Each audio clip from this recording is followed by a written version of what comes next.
Do you want to do the introduction again? Hang on. There you go. That's my sync in and get it in. I'll do it too. Fuck it. Yeah.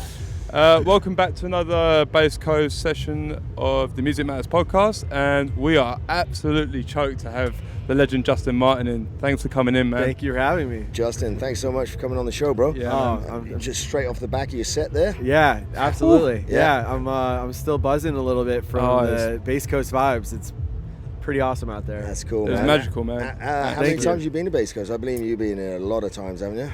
I think this is at least my fourth. Yeah. This is the second time I've played at the Sleigh Bay. The first time I did it was like one of my all-time favorite shows. So this one, like, I was like mentally prepared for just like this, I don't know, the magic of the Sleigh Bay, and I definitely like felt it today. It was unbelievable. For sure, man. The vibe of everyone. Yeah. Been waiting for this. Yeah. Right. Yeah. For yeah. so long. Yeah. That's the other thing about Right. this. That you can tell that there's just like such an incredible energy this time around, and there always is here at Bass Coast, but because so many people are being reunited and haven't seen Absolutely. each other in so long. Yeah, So- man. And it's a nice Yeah. little community. Obviously, this is Ah, our it's first incredible. time coming, but I can Yeah, just man. tell Yeah. it It's is what it is, right? Yeah, very welcoming, and everyone's just up for a good time, open-minded, and it's beautiful. Yeah, man. But anyway, I kind of sidetracked with Yeah. Bass Coast there, but we normally start off our chats with, like, tell us a bit about yourself, Justin. Oh, Where okay. are you from? Where'd you grow up? How did you Um, get into electronic music? Let's see, where do I begin? My name is Justin Martin. Hello, my name is I like pizza. I have 2 cats. Pepperoni. You don't put pineapple on it, do you, Justin? Surely. Honestly, I do not. No, And- good but man, I good am man. open. I'm not a hater. I think it's okay, all toppings except for like ketchup. You can't put ketchup on a pizza. Ketchup on Yeah, a pizza? sweet. Yeah, what's Yeah. it? Do people do that? Yeah. What? Yeah, That's a thing? Yeah. That's Oh like my putting God. baked beans on pizza. Let's see, but yeah, I've been DJing for quite a long time. Since the early 2000s. Yeah.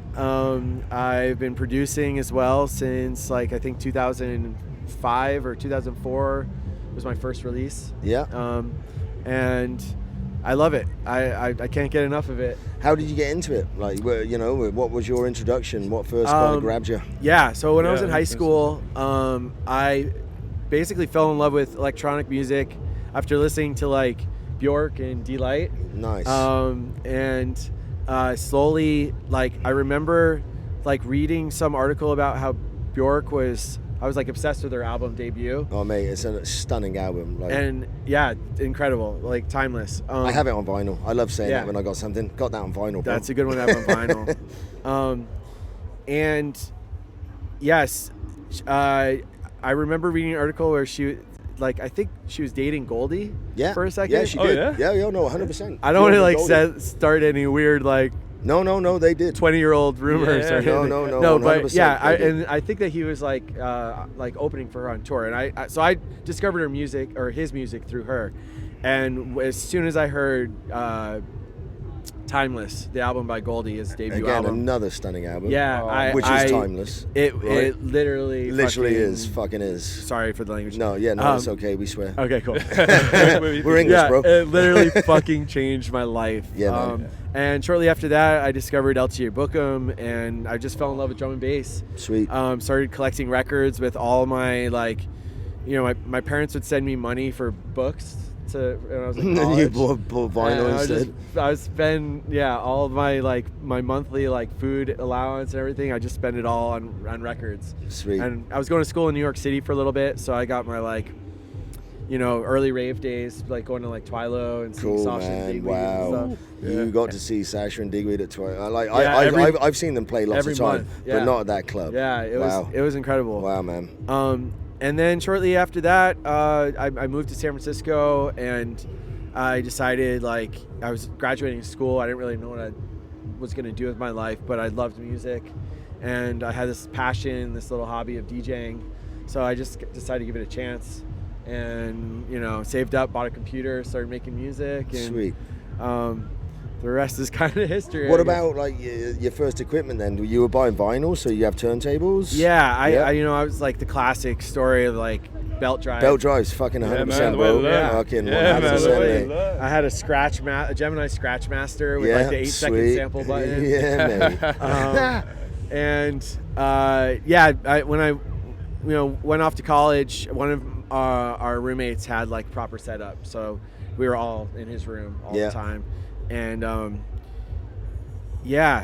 what was the question? It doesn't matter. Yeah. Doesn't matter. So it was basically equipment. Yeah. I didn't really. I was just like collecting records and DJing in the dorms and like playing like college parties and stuff like that. I didn't really get any gigs until like after I had kind of like graduated from school. I moved to San Francisco in 1999, and that's where I kind of shifted from, because there wasn't quite the same drum and bass scene that there was in New York City. For sure. And I kind of shifted. I like went and saw like Mark Farina for the first time, and that kind of like changed my mind. And all the record stores were just had like I had this vinyl addiction, so it was like I need to spend my money on some records, and house music was where it was at. For sure. And there was kind of like a giant hole in dance music at the time. There wasn't a lot of like drum and bass inspired house music, and that's kind of where I started like getting these ideas in my head of what I wanted to make and what I wanted to produce. And when I turned 21, graduated, I saved up, bought a computer, started using Reason. Okay, that's what I use. Yeah. Are you still using Reason now? I'm not still using Reason. No. Ableton? No. Ableton. Yeah. Ableton, Occasionally. Yeah. Occasionally, I'll like do it with the Rewire or whatever. Like my old roommate Ardalan, he still uses it like religiously with Ableton, but he loves all the like. You can use them as like all the different as a VST. Yeah. So but I was always kind of like, my whole process with making music was pretty simple to start off with. I was like inspired by DJ Shadow.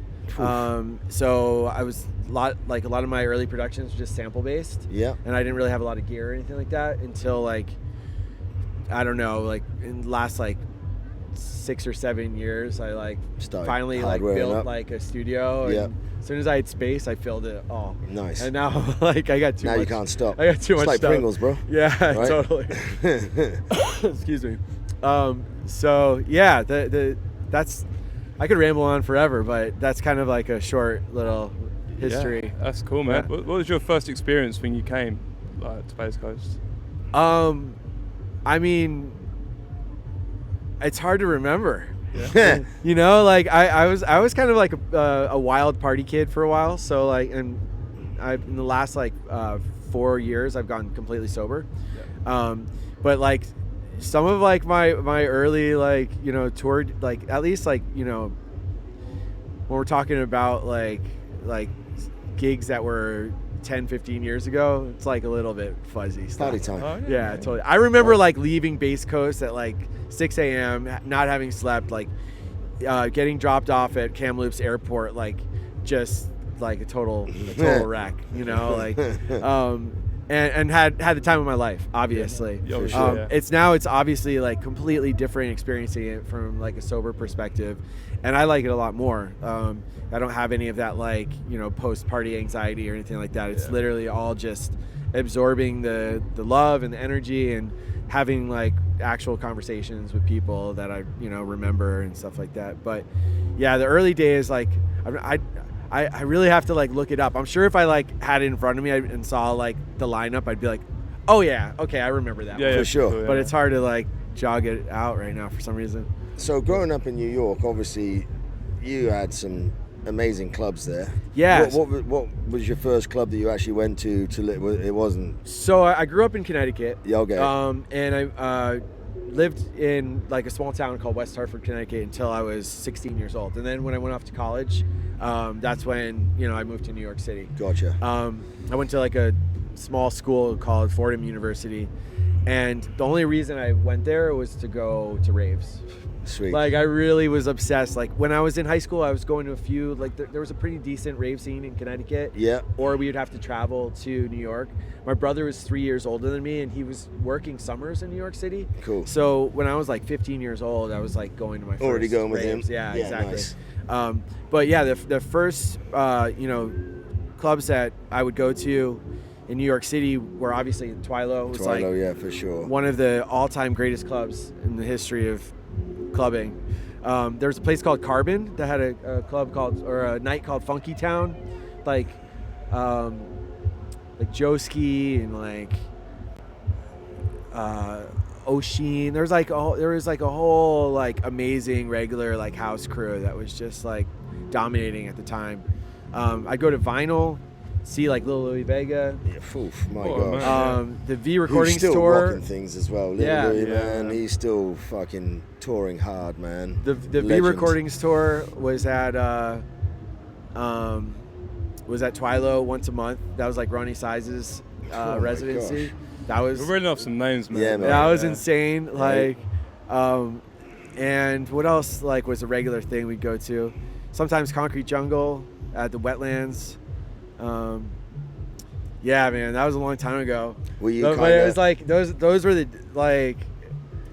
It was like a golden era. The You know? golden I'm so happy times, that I man. got to experience it. I don't want to say it too often, but I kind of was pretty lucky in England. I grew up, I left school grade 10, so it's kind of because England at the time with Margaret Thatcher, that's what it was, but it was 89, 90, and it was just as it was like, obviously the summer of love in England was 88. Yeah. 87, 88, it really came over when the I mean, boys that's came like back the from Ibiza. yeah. Those are right? the years when like drum and bass was Oh, born. mate, for sure, Yeah. for sure. Like, and I say, I was lucky enough that it was free parties at first, all free parties. Yeah. The free movement in England, Spiral Tribe, DIY, Street Rave up in Scotland, all those boys Wow. were dedicated DIY. to doing the free Yeah, I party remember that thing, shit. right? Yeah. And so when they first, Thatcher kind of cracked down on it and they started like legalizing them.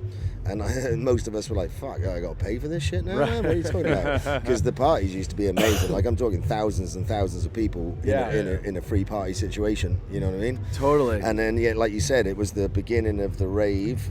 So there was that whole sound starting, and then it went very jungle, and Yeah. then D&B kicked off, and then for me, I was kind of like, I was right into all that. And then the DJ for me was Sasha.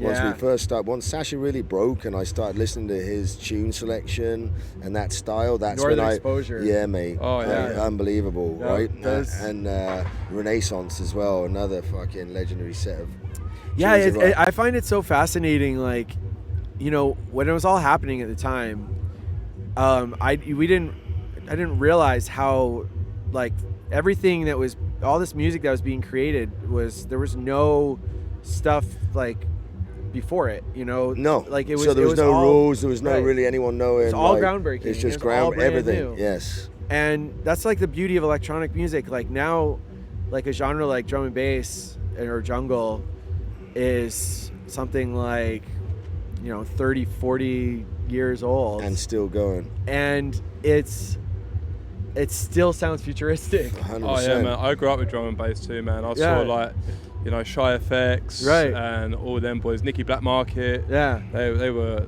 really like. I used to buy vinyl at Black Oh, Market Records, mate, for sure. Hey, I again, listen. Even there's some interviews with Goldie talking, about Right. Timeless and Metalheads. Those guys were, like you say, groundbreaking. The shit that they were doing, the time stretching. Right. I mean, all that had never. shit, like, that, and Goldie yeah. in interviews, he's like, some guy did that and it blew his fucking mind, and he was Right. like, okay, I'm obsessed now. I got to Yeah. figure that out. Right. What did he do? Yeah. How the fuck did he? I can't remember who I it was. just watched this like crazy video where they. I wish I could remember. I'll have to like send it to you guys and we can like link it. But they were just basically walking through what you had to do to make jungle back then, like using the Yeah. old Steinberg, like samplers. Cubase, and- Yeah, yeah, right. And it was just so tedious and but it's so complex, the stuff that was produced. And now we have like, everything is easy. There's sample You use packs. your For sure. phone now, Like, you yeah, know? exactly. Yeah, You do it man. on your phone, like, Yeah. and but some of the stuff that like was made then, you just can't touch it. Like, it was so groundbreaking, but it's still to this day sounds groundbreaking. Right, oh, Yeah, 100%. man. Like you say, most of metalheads, Goldie, obviously himself, Votech. LTJ Bookham, like you LTJ say, Bookham, yeah. Votech, DJ Shadow, like he was a little bit more, Yeah. But all that shit still sounds fucking amazing. Yeah. Now. You look at all their old collections. You could play it to some younger guys who hadn't ever heard it, and they think it was new. Like you say, it still sounds futuristic. Right, They'd be yeah. like, "What the fuck is this?" Yeah. Which I'm sure most people have heard it. Don't get me wrong. Yeah, it's unbelievable. And I love that, like, I feel like drum and bass and jungle in particular was always pushing the limits because it was sound system music. Oh, for it sure. was like The big rigs and designed stuff. for Yeah. sound systems, whereas everything else is roots are like from dancehall, designed for right? like a groove or like warehouse like vibe. But like it would like as soon as like jungle and drum and bass came along, it was like no, we're gonna push the limits of anything that's ever been done, and it like eventually like grew into all these different subgenres and like dubstep and stuff like that. Yeah. I mean, I don't know my whole history, so I could be. Don't quote me on any of this stuff, but it's I don't know. I'm fascinated by it all. Mm-hmm. Like you say, it's very much dancehall sound system based. Right. It came from that community. I don't know if you've ever been over to England. I'm sure you probably have. Yeah, played over there. Notting Hill Carnival. I got to play that. I was actually just hanging out with B-Traits last night. Sweet. Oh yeah, man. I went Baby T there for Miss Baby T. I really wanted to see. Yeah, man. So my first Notting Hill Carnival with her, and like we just she just like took me around like, all the different sound systems. It's and mad. My mind was like, and that's the big ones, and then there's just the little ones Saw, like, that are set up Red Light, outside people's houses. Yeah, man. You know what I mean? I've been going to Nottingham Carnival for years, and I saw Beat Traits on Shy FX's label Digital Soundboy stage. Yeah. And she was doing dubstep and drum and bass, and I was like, man, she is killing it. Killing it. Yeah, with drum and bass. Totally. Yeah, her in Red Light. Like Red Light was another one that I was always like so impressed by his productions, and he would bring like his clips, drum and bass like style into like more floor to floor stuff with the Red Light, and I'm obsessed with that. Like anybody who like really takes sound design and like trying to make things sound fatter and bigger, like I'm obsessed. Did you do any schooling for your musical, or you pretty much self-taught? So growing up, like I started like classical musical training when I was 4 years old, playing piano. Wow. And that is the key to everything, literally. I hated it at the time. For sure. Like, almost every kid I know. The same at 5. Almost every But kid. I'm so grateful for it now. Yeah. Like I'm so grateful. And then when like third or fourth grade, I started playing saxophone. And through all of high school, I played jazz saxophone. So I was like, like a little jazz trio and a jazz band and like soloing and just doing like funk and playing like coffee shops and stuff like that. Oh, nice. A lot of like improvisation, and that's kind of I think where I developed my musical like ear for things, and some of my chops, I guess. But when I went to college, I kind of like I put the sax down and started like really like getting more into electronic music, and when it comes to like production, pretty much everything is either self-taught or like just peers and friends, like just people that that around you. I had a friend, Josh Marcy, one of my brother's like college buddies, that like he gave me a bunch of software. Like he gave me like Ableton and showed me how to use it. Nice, and that was like, that was like the floodgates opening. Like I just never stopped. Like, and there was like, when you first start producing, everything sounds like shit, but like you have all these crazy ideas, but you can't, like, you're like, I don't know why it doesn't sound good. So I spent like a good like 2 or 3 years just like figuring it out, like what does a compressor do? Like how do I get my bass and my kick to sound fat? How do I like get things to sound better? And I'd say by like, I got my computer in 2001, so crazy, so long ago. And then I think it was like my first release came out in like, it was probably like 2003, 2004 when things started to click. And I just had like, it's like the CDJs were just like starting to become a thing, so I could like play my music, my own music without having to press it to vinyl. Yeah. And that was kind of a game changer. Like it enabled me to sort of like, I don't know, sort of make a name for myself and just like, you know, play sets of original stuff that was all like from me. So I think that was kind of like what helped me get my big break. Also, I my first record I signed to this label called Buzzin Fly, which is a UK label by this guy Ben Watt. Ben Watt? Yeah. I know so that name. from Everything But the Girl, there was this like that was his alias with his wife Tracy Thorne. They did that huge song, Missing. I've got it on vinyl. Yeah, of course you do. So, I mean, that's a good one too. It is a classic. So I remember the record was called The Sad Piano, and I was obsessed with Everything But the Girl. Like, you know, they were like dabbling with like house music, but also drum and bass, and just had this really cool forward-thinking sound. And so I knew all about Ben Watt. He was doing this like these parties called Lazy Dog at the time. And it was like very uplifting, like groovy, just like emotional house music. And somehow we got him my demo, and I had my email on there, and he emailed me that he was starting a label and he wanted to sign it.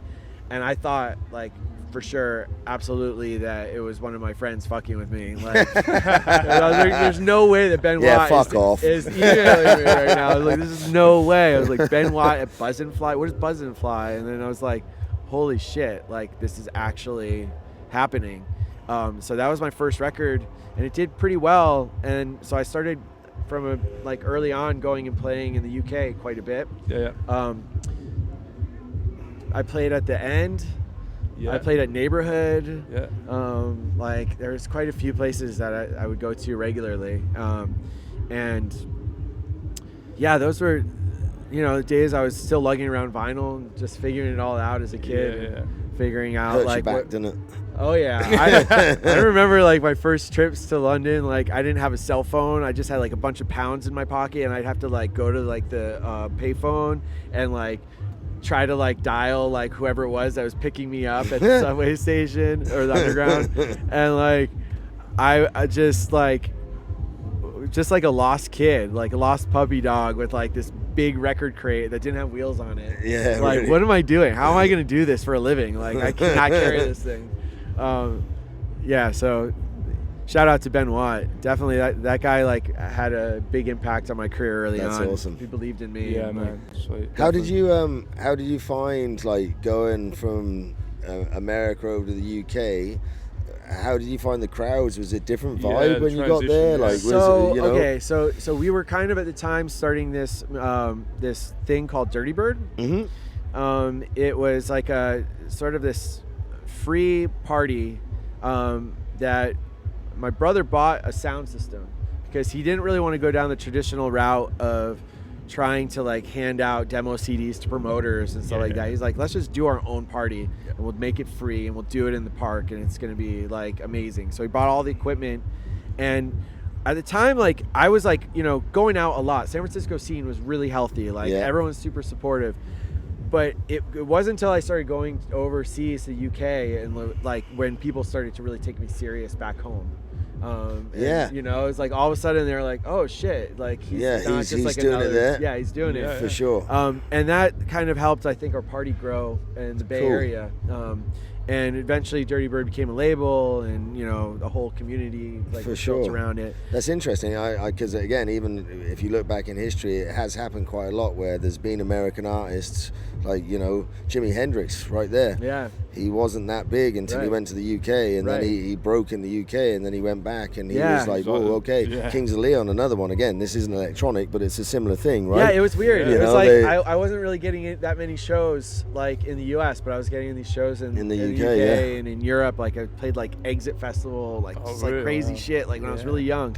And then the only time I would get booked in the U.S. is if like Ben Watt was doing a tour, and I'd like go and like support him, you know. And then all of a sudden, like people started catching on, and our you know sound that we were doing with Dirtybird was a far cry from what I was releasing on Buzzin Fly. It was like this really weird, quirky, fun, like didn't take itself too serious, but it was like heavily inspired by all kinds of things from hip hop to drum and bass to, it was like just this hybrid house music. Cool. And I think like the popularity really grew from locally with that. Like it was, you know, we just started doing, like when we were doing these free parties, as they grew bigger, we had to like find a way to pay for them, because they're, you know, we had to like get like rent like 5 porta potties. Oh, for sure. And like generators. do all that. Gasoline, exactly. everything, right? Yeah. And so we started doing like a monthly, and all the money we make from the monthly we pour into doing the free parties. Yeah. And then eventually we grew out of the monthly spot, like because we'd have a line down the block at like 9 p.m. For our monthly party. And so then we went to a bigger venue, and we started doing it quarterly in San Francisco.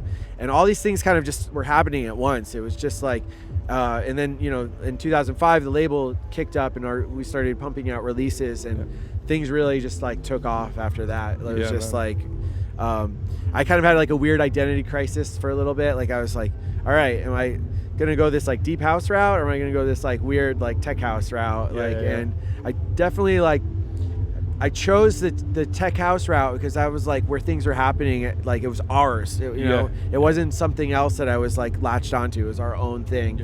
And yeah, I feel like we did so many things, like we had so many like groundbreaking moments that we thought there was no way it could get better than that, and it just kept escalating.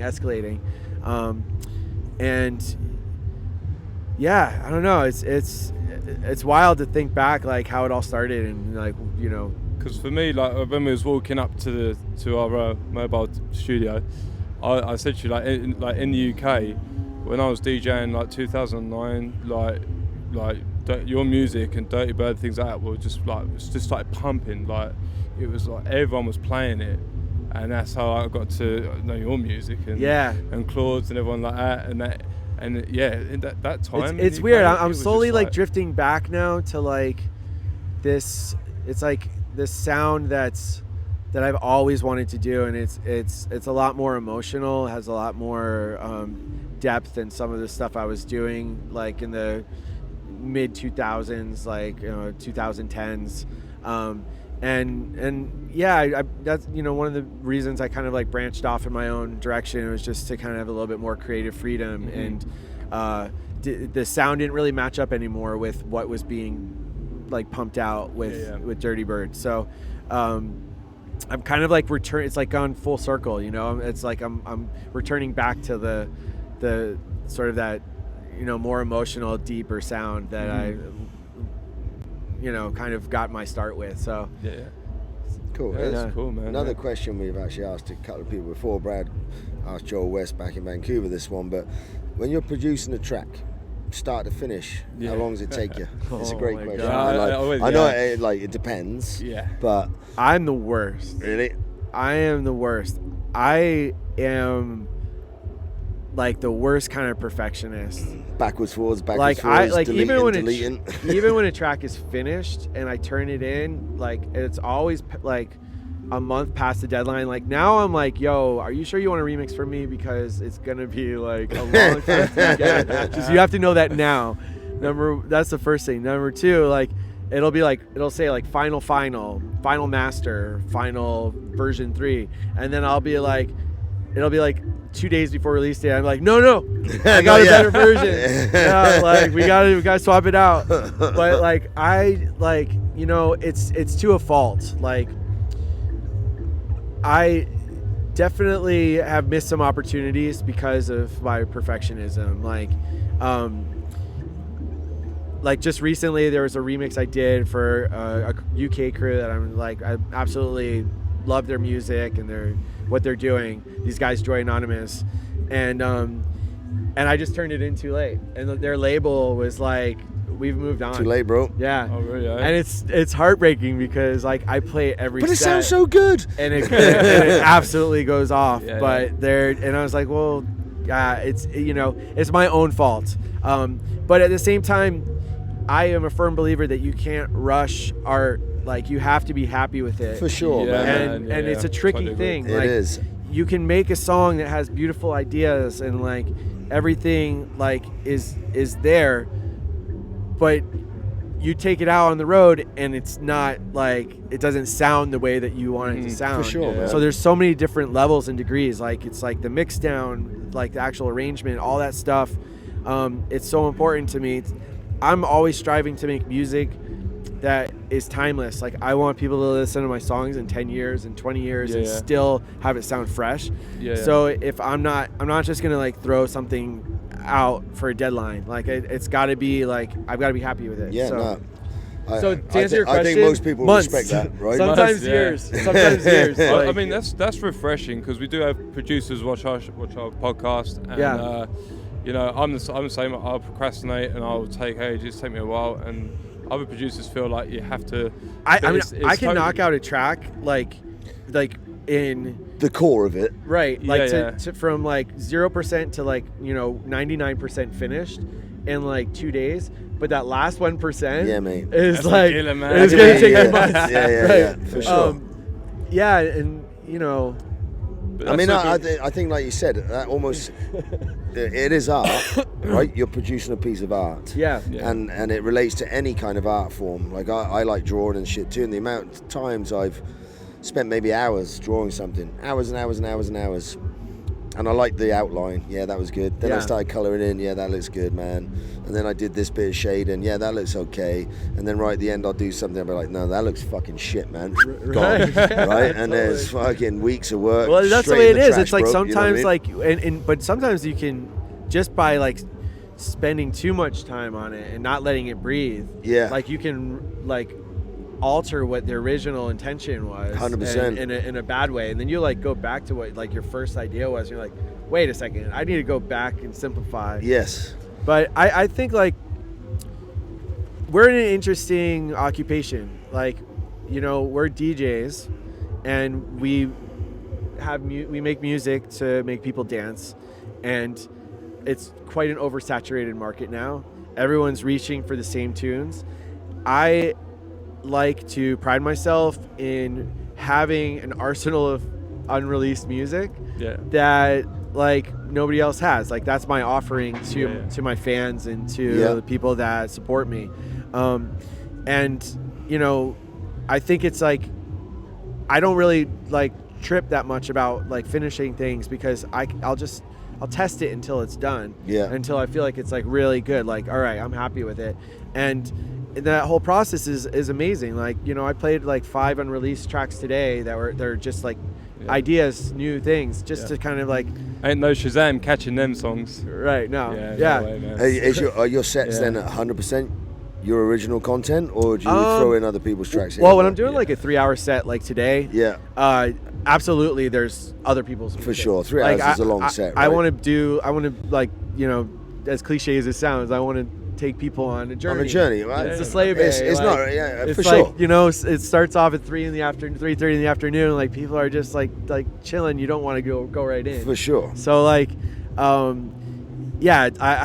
love so much stuff like that, like all different genres and subgenres, and like I don't like, there's not just one sound that I love. So when I get an opportunity to play like an extended set like today, I just want to dive into this like back catalog, or this like all these songs that I've been just saving up for like special occasion, when I can like actually, when it's not just like a festival banger set, But if I'm playing a festival banger set, I would say like 95% of 95. is my stuff. What's the longest set you've ever played?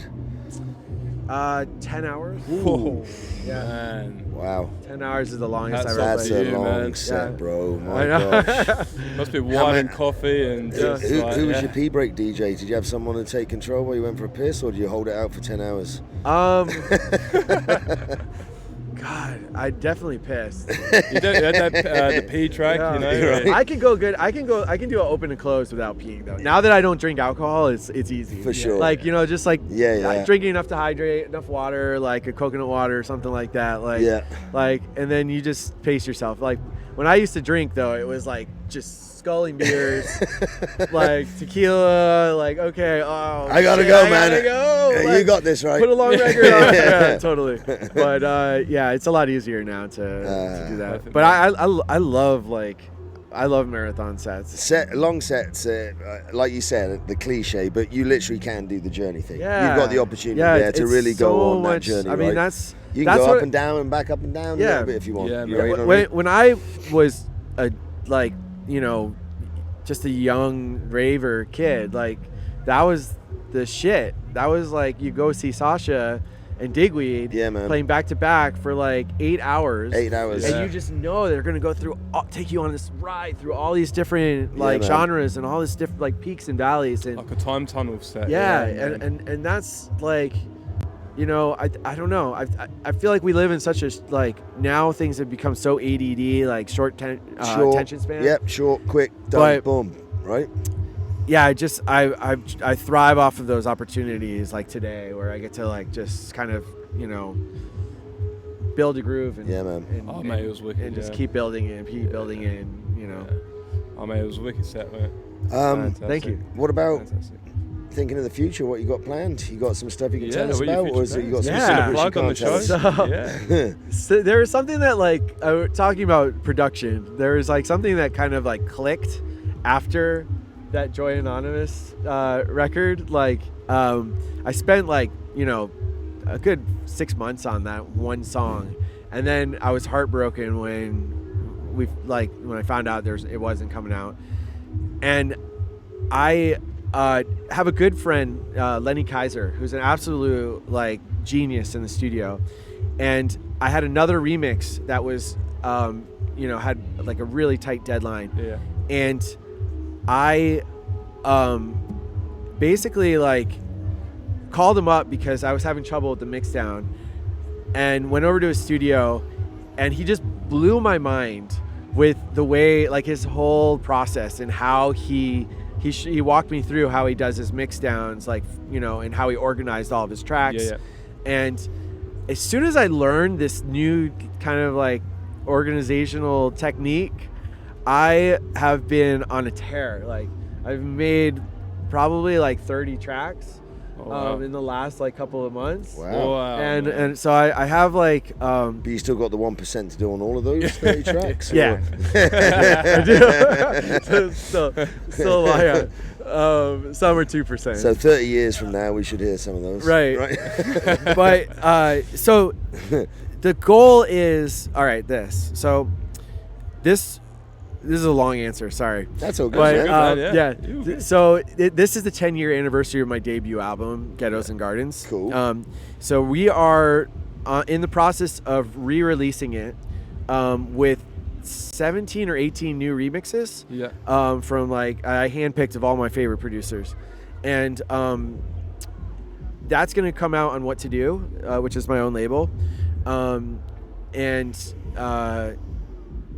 that should be out in the next couple of weeks. There'll be a 2-part series.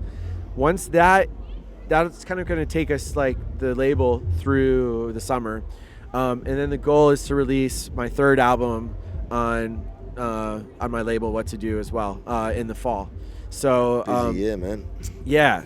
So that's the goal right now. I was saying though that I was going to release this album in 2020, and then shit took a turn, and then I was like, all right, 2021 is the year I'm gonna release this album, and I kind of was like, things opened back up, and I went back to the drawing board, and I like just started like writing completely different music than I was during the pandemic. So now I've got like all these tracks, and I'm like, all right, I'm trying to like sort of piece together something that really, like, with an album you have to. It's a body of work. It's got to like flow. It's got to make sense. And all the albums that I've been inspired by are things that you can sit down and listen to. The whole album. Without skipping a track. It's a jigsaw puzzle, isn't it? Really? Yeah, the whole, totally. Yeah. And a lot of stuff that I play in my sets isn't necessarily going to fit on an album. It's like too tracky or too a little bit too like raucous, you know. It must be a hard process to get them sequenced like that to be happy on an album. Totally. Especially when you're a perfectionist like yourself. Yes. It must be very hard when you made so many but tracks. I'm making it happen. Good. This is the year. Yes. This is the year. So album number 3, hopefully by the end of 2022. Awesome. And then I don't know, the future's just kind of like just see what happens from there. Probably like get a few remixes from close friends again, and just keep growing the label. I really like to by 2023 open it up to start signing demos. It's right now it's just me literally doing everything from like the artwork to the music videos to the graphic design, everything, all of it. I have like a team of like, you know, like my manager like helps me a lot. Shout out J-Mac. But for the most part, like I feel like if we're gonna continue growing the label, the What to Do label, then we're gonna have to like grow the team a little bit, because it's really challenging to do it all myself. Yeah, that's a lot. Especially to take on, while bro. I'm on the road, Yeah, like man, for touring sure. all the time, so. Sure. I may respect you though for doing it. And actually, I was just going to bring up. So you mentioned touring. Yeah. How about touring right now? What you got coming up? Next few months? This is like a dream summer for me. I mean, it's crazy. Like this is the best that things have ever been for me in the U.S. And North America. The shows this summer are incredible. This was definitely a highlight. I've been looking forward to Bass Coast for a while. I've got Shambhala coming up as well. I've never been to Shambhala, but it's a pretty good one too. I've Right? heard such good things. Yeah, it's incredible. They actually made me a resident at the Pagoda stage. Cool. Shout out to DJ Soup. It's like a second home for me. Like going and playing there is one of the most incredible experiences. And then there's pretty much trying to hit every single city that you can hit in the U.S. And then in the fall, there's this big festival I'm really excited about called Portola Festival, with the most incredible lineup I have ever seen. And where is that? In San Francisco. San Francisco. Are we allowed to, okay. Is it been released, the lineup? Or Yeah. It has? Oh, okay. Yeah, I mean, let's just take a look at this really quick here. I've never seen a lineup like this. 3-day, 4-day festival? I think it's, I don't know. I think it's 3-day, 2-day festival. Okay, we got Flume, Kate Trinata, Jamie XX, Jungle, Charlie XCX, Gorgon City, Fred Again, Fatboy Slim, Caroline Polachek, Caribou, Bicep Live, Avalanches, Arca. Oh my God, it just keeps going and going and going. Chemical Brothers, James Blake, MIA, Lane 8, Peggy Goo, Tori Moi, Fortet, Floating Points, SG Lewis. I mean, it's insane. That's insane. It's insane. like, so I'm really excited for that. Right now, that's kind of like the carrot dangling at the end of the stick. Like, I'm going to basically go all out and like just trying to put together the best set that I've ever done. It must be hard to balance touring like that and also trying to do your label and producing all your tracks. Yeah. Like, how do you find the time? So I like have been kind of shifting things from what I used to do. I used to do like the never-ending tour. Like it was literally year-round, and it was every single weekend. I would play 150 shows, and like I just always felt behind on everything. The pandemic and like lockdown sort of made me rethink everything when I had a chance to breathe for the first time, and I saw how productive I was when I actually had 2 weeks, 3 weeks, 4 weeks in a row to just focus on like one project or two projects. And I was like, when I go back, I want to balance my year better, where I take like 3 or 4 months where I only do one weekend of shows, and then I'll hit it hard. Gotcha. And then like once I've done everything, then I'll go back and I'll do like another 2 or 3 months of just like doing one weekend, enough to pay the bills and keep the lights on. For sure. So I finished, that ended like basically I would say with the Detroit Movement Festival. That was kind of like kicking off into the full touring, but like from like January to May I was pretty chill and just home being productive. Nice. Yeah. So I'm balancing it a lot better, and it's better on my mental health, and like seeing like light at the end of the tunnel. Like Yeah. I love what I do. I love every aspect of it, but it can be really tiring Exhausting or for sure. daunting when you don't see any like breaks at all. Yeah. And I think it's really important not to burn out. Like Absolutely, I've been man. doing this You for like need- 20 years. Everyone needs a break. Doesn't Yeah. matter what you do. You got to right? look after this at the end of the day. Yeah. yeah, Yeah, you have, totally. man, for sure. Yeah. I think we should close it up there, man. Yeah. Yeah. Thank you, Justin. Thanks No, so thank much, you guys. Justin. It was a nice Yeah. chat. Oh, really man, appreciate it, appreciate mate. it. That was a Nice pleasure, to meet man. you. Yeah, Thanks thank you so much. Yeah. And hopefully Thank we keep you. in touch, and you never know, we'll see you at another show one day. Let's do it. Right? Yeah, All man. right. Cheers, bro. Cheers. Thanks, man.